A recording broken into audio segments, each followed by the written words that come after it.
Daily Brew. Today I wanted to talk about how to put first things first. This is basically going to be a very, very good Koze Daily Brew for any of you guys that are finding it a little hard to basically narrow down your to-do list and to get things done in a way that is feeling efficient and also feeling efficient, honestly, just efficient. So as I'm gonna mention for probably like the millionth time in these Koze Daily Brews of the September season, I have recently been listening to the 7 Habits of Highly Effective People. I know, you know, we all know. And one of the newer aspects that I have listened to and want to basically reverberate back to you is the idea of putting first things first. The idea behind it is that, I don't know if you guys have ever seen this before, but I've definitely seen this done, and I've done it myself in times in the past where I felt like there was a lot of things that I'm trying to do at once, and I'm trying to kind of organize them all so that I can figure out what needs to happen first. And basically what you do is you take a piece of paper and you split it down the middle, and then you split it this way as well. And then in the 4 columns you put urgent and needs to be done now, urgent and doesn't need to be done now, not urgent but needs to be done now, and not urgent doesn't need to be done now. And the whole idea is that within those 4 columns, you basically prioritize your entire to-do list in a way that makes it so that you know exactly what you need to be doing.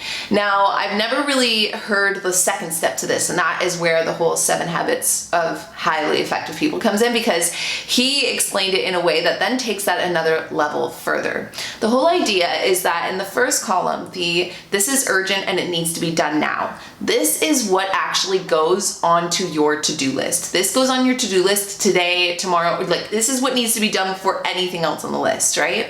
So you put those things on your to-do list and you get those things done because they're urgent and they need to be done now. Then the second column, which is urgent but does not need to be done now, those you plan. So you look at your calendar and you think, okay, it doesn't need to be due right now, but it does need to be done eventually. So I need to know exactly at what point I plan on doing this thing so I can take it off of my brain and out of my mind and stop feeling like a pull to it. And then I know that it's on the board somewhere and I'm gonna get to it eventually. So you do the first column, you plan the second column. The third column, you delegate. So that is not urgent or not important, but does need to be done right now. So these are things that aren't necessarily like life or death situations for you, but they might be something that does need to be done now and in the moment, but you don't really have the time for it. So that is where you delegate. That's where you can delegate to, you know, if you have business partners, if you have hired help, any of the sort. If there is a long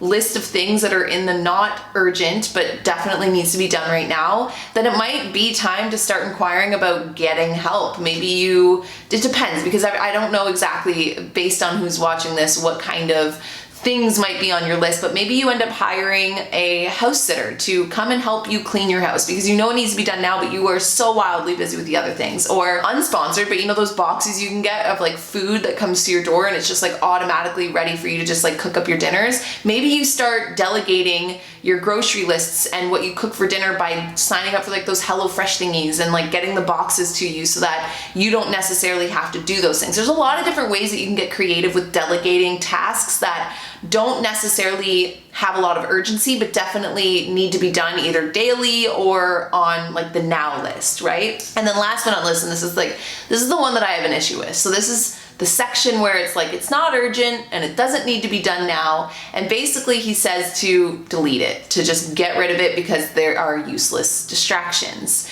So the reason why I have problems with that is because I feel like just by nature, I tend to be a bit of a dreamer. So there's always little things that I'm always thinking about that I'm like, oh, that would be so fun to do. Or like, could you imagine if like I had the time, that's where I would go, or that's what I would do.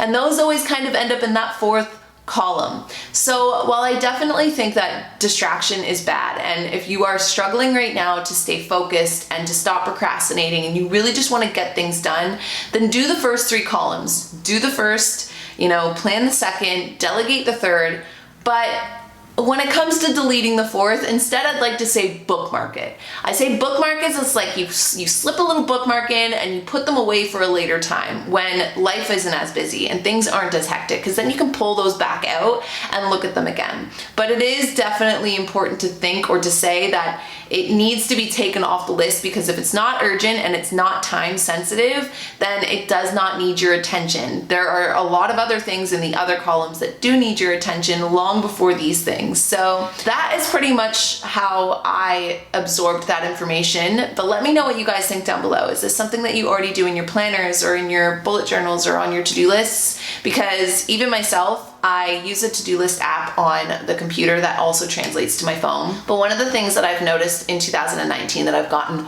way better at, actually just in general, I think I was worse at it at the beginning of the year, but I'm getting better at it in the second half of 2019, is definitely moving around my to-do list in a way that isn't like there's things on there that don't need to be. I've kind of talked about this before, but there was a time where I would do like plan with me's and stuff, and some people would comment being like, why do you have get ready on your to-do list? And it was, in my head, I was like, well, that takes an hour of my time and it's definitely something that requires effort, so I'm going to put that on the to-do list.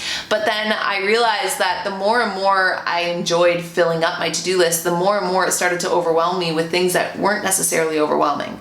So to delete the things that aren't necessarily needing to be there, and to instead prioritize your to-do list in a way that it's like, do this now, plan this later, delegate this, and delete that. It leaves you with, instead of having 4 columns of like 5 things each of things you're trying to do in a day, it leaves you with the 5 things on your urgency needing to do now list, and everything else gets kind of checked somewhere else for another time, which automatically, I mean, obviously is going to give you more peace of mind, but it's also just going to make you more productive and more joyful while you're actually doing the things that need to be getting done. So there you guys have it. That was my perception of this, but let me know what you guys think on the topic down below. And aside from that, I'll talk to all of you guys in tomorrow's Koze Daily Brew. Bye guys.